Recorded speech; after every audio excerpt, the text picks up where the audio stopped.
Torcedor botafoguense, muito boa tarde. Voltei aqui nos bastidores da arquibancada com as notícias do Botafogo. É com imenso prazer, como diz o nosso hino, que eu estou aqui com você, seguidor dos bastidores, trazendo aqui as informações do Botafogo. Gente, vamos lá.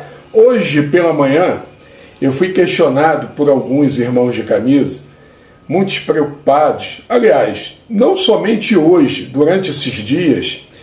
Pet, o que você acha? O que está acontecendo com o Botafogo? O que você pode nos informar? Eu falei, olha gente, é o seguinte, eu vou ser muito transparente com vocês. A SAF, de um tempo para cá, ela tem, na minha visão, trabalhado de uma forma mais centrada justamente em relação às próprias notícias. Você não vê o Botafogo se pronunciando sobre atletas. Não, existem sim informações por parte de jornalistas, setoristas, pessoas que buscam a notícia e realmente o Botafogo tem interesse em atletas e acaba isso de uma certa forma vazando e a imprensa tem acesso. Longe de ser jornalista, mas é o que a gente constata pelas informações que são passadas para a gente. O que acontece? Vou jogar aqui bem limpo com vocês, para tranquilizar a torcida do Botafogo. Vocês têm certificado o quanto o Botafogo tem pago da sua dívida? Isso é muito importante. Porque o Botafogo tinha uma dívida muito alta, a maior dívida do futebol nacional. Essa dívida está sendo paga, está sendo colocada em dia, algo que eu, como torcedor do Botafogo, jamais imaginei que poderia acontecer, devido ao mando e os desmandos das gestões que passaram no Botafogo, gestões desastrosas, podemos falar assim, né? Gestões irresponsáveis, sem responsabilidade fiscal, sem compromisso com o clube. Então o que acontece? Era o mesmo que assinar um cheque em branco, né? E o Botafogo ficava com a rebordosa. Falando português claro, hoje o CSKA ele sinalizou uma proposta de 15 milhões de euros e ofereceu dobrar aí o salário do Matheus Martins, um jovem que decidiu ficar no Botafogo. O que acontece? Quando se fala do Júnior Santos e do Gregory, são dois atletas que para mim são imprescindíveis hoje para o Botafogo. Mas, olhando para o mercado, eles estão com 30 anos. 30 anos hoje, convenhamos, para um atleta de futebol, não é um jogador considerado velho. Mas em questão de valorização no mercado, vocês podem tirar como exemplo o Tiquinho, não é verdade? Que tem uma idade acima. Quanto mais tempo, é igual um carro usado. Entenda uma coisa, você compra um carro zero e um carro usado. Se você comprar um carro usado, a valorização dele, ano após ano, ela vai se tornar cada vez maior. Então, vai se depreciando com o tempo. Então, o jogador de futebol, uma coisa é quando tem um atleta com 21, 22, 23, 24 anos. O que acontece?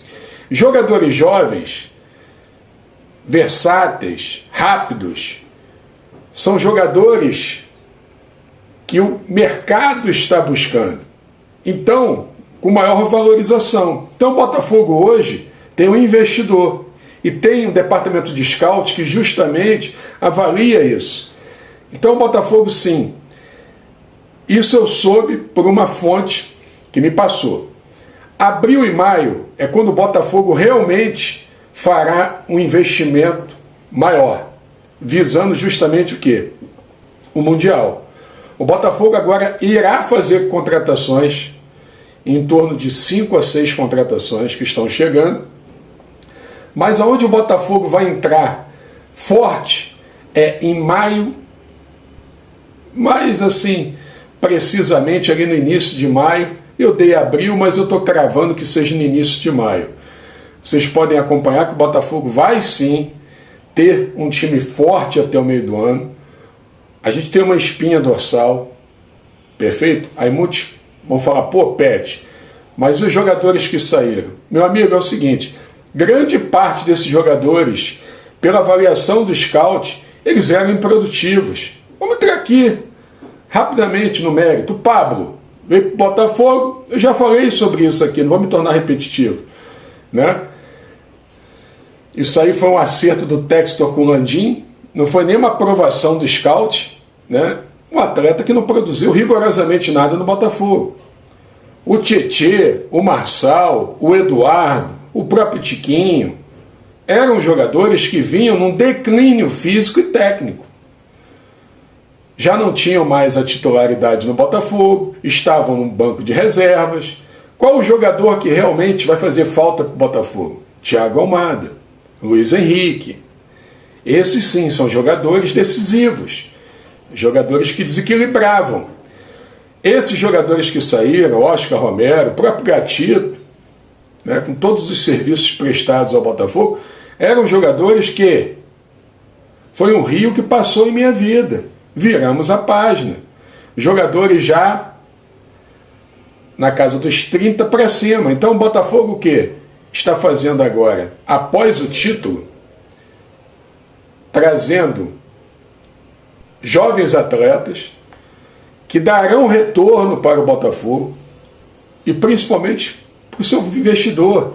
Cara, é uma coisa assim que a gente não tem como negar, gente. O papo é reto. O cara não veio ter o Botafogo como hobby. Não é isso. Ele é investidor. E eu falei isso para um irmão ontem. Dinheiro não atura desaforo. Então, na minha opinião, o Botafogo sempre estará brigando nas cabeças, mas estará sempre reformulando a equipe, buscando o quê? Novos ativos, porque esse é o intuito do investidor. Mas, para a instituição, para o Botafogo, essa reformulação, muitos podem criticar. Vou dar um exemplo. O Fluminense foi campeão da Libertadores, não foi? No ano seguinte, o Fluminense quase foi rebaixado para a Série B. O que acontece? De um ano para o outro, muita coisa muda.